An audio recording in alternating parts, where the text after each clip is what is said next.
বেগুন পছন্দ করেন না? ঠিক আছে, আজকে যে আমি রান্নাটা করছি এটা দেখার পর থেকে আপনারা এইটা দিয়েই ভাত খেতে শুরু করে দেবেন।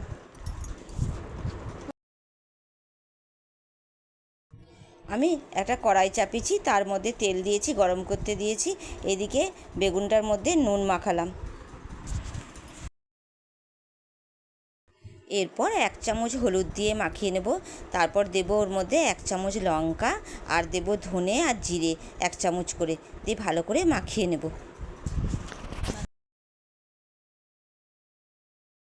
এরপর সামান্য একটু ভাজা জিরে দিয়ে আবার ভালো করে এটা ম্যারিনেশন করে নেব।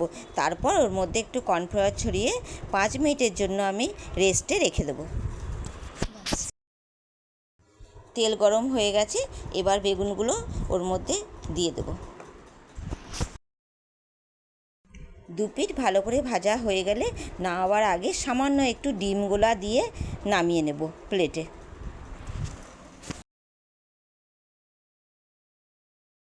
প্লেটে তোলার পর আমি ওপর থেকে একটু কাসুন্দি আর একটু টমেটো সস ছড়িয়ে দিলাম।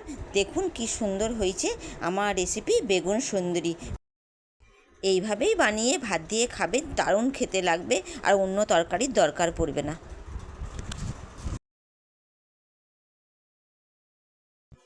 ভিডিওটা ভালো লাগলে সেভ করে রাখবেন।